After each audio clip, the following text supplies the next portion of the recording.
Тауы далтын, тасы далтын кең өлкем, ой ішіліктен күн шығады таңертең. Конференцияның алғашқы сөз кезегін философия ғылымының кандидаты, профессор, Қазақстан Республикасы білім беру ісінің құрметті қызметкері Чебаев Махмуд Мамырбекұлына береміз.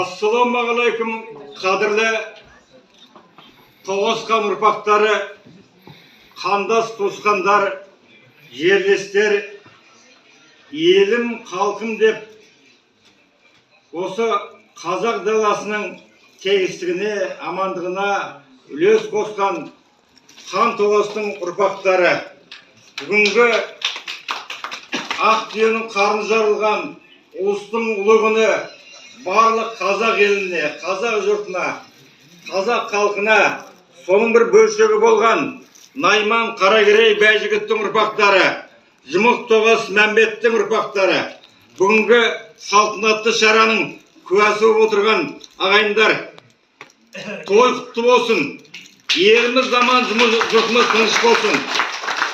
Қазақстан Республикасы президенті Қасым-Жомарт Кемелұлы басшымыздың осы биылғы жылғы бір ғылым, білім қызметкерлерімен бас қосқан үлкен мәжілісінде айтып өтіп еді. Еліміздің, жеріміздің тарихын білу, өткені мен бүгінгісін, оның болашағын саралау, бұл халық үшін, болашақ үшін керек деп. Сол ұлы міндеттің жаңағы мәніне аз да көп болса да үлес қосып отырған бүгінгі бабамызға арналған ғылыми практикалық конференция және соған себепкер болып отырған хан тоғысқан шежіре тарихнамасы ашылып отыр. Осыдан 10 жыл бұрын 2016 жылы марқұм Сахариев Мұқан ағамыздың тағы басқа елдің азаматтарының, біз бөліп жарып айтпаймыз, Ақсуат, Құмкөл, Комсомол, Тұғыл, осы өңірдегі Қарбатайдың Теріскей мен Күнгейіндегі бүкіл Бәйжігіттің ұрпақтары, Тоғыз ұрпақтары бас көтеріп бабамызға ескерткіш орнатып еді. Оған мынау бүгінгі салтанатқа қатысып отырған Кенже Тоқтар атамыз бастаған басқа аталарымыз барлығы куә. Ол кісілер осы шараның басқасында жүрді. Өлі жарымай тірі байымайды дейді. Сондағы басталған жұмыстың бүгінгі кітаптың тұсаукесері жалғасындай болып отыр. Тарихты білу ол өткенге емес, бүгінге, ертеңгі болатын тарих болашақ үшін қажет. Соның бір көрінісі деп қабылдаңыздар.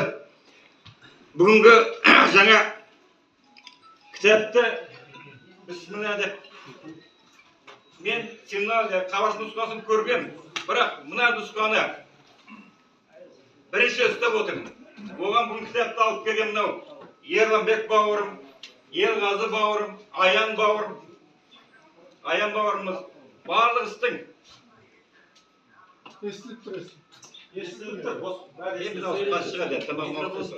барлық істің басы-қасында болған, жас болса да бас болып, бүкіл жұмыстың ауыртпашылығын көтерген мынау Құмкөл ауылының азаматы Думан Махмутұлы Рамазан. Қайда Думан? Красавчик, баба. Аталарының рұқсатын ал. Соңғы түйенің жүгі ауыр дейді. Алматыдан кітаптың салмағы 1 килограмм 150 грамм екен. Міне сол кітапты өзінің көлігімен баласымен бірге кеше алып келді. Бүгін осы кітаптың куәсі болып отырмыз. Кітап жазылар, бірақ бізге не керек?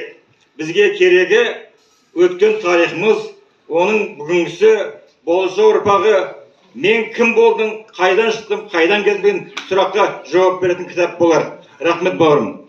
Міне енді мынау көпшіліктің атында үлкен бабаларының әр уақытта назарында бол. Рахмет бауырым. Жаңа Абыз Ақсақал ағамыз шежіреші, тарихшы, бірнеше прозалық шығармалардың, поэтикалық шығармалардың авторы, Сасанбей бабамыздың ұрпағы, Хасен Майқбай ұрпағы. Жаңағы айтып өтті, мынады Түйебаевтың кітабы деп. Бұл менікі емес. Бұл кітаптың авторы мына жерде көрсетілген. Кітаптың авторы Тоғысқан шежіресі тарихнама. Кітаптың авторы барлық Тоғыс ұрпақтары. Мынада той жазылған. Кітаптың той жазылған. Сондықтан бөле жарып қажет жоқ. Маған Аллаға шүкір ғылыми атағымда, жазған кітабымда жеткілікті.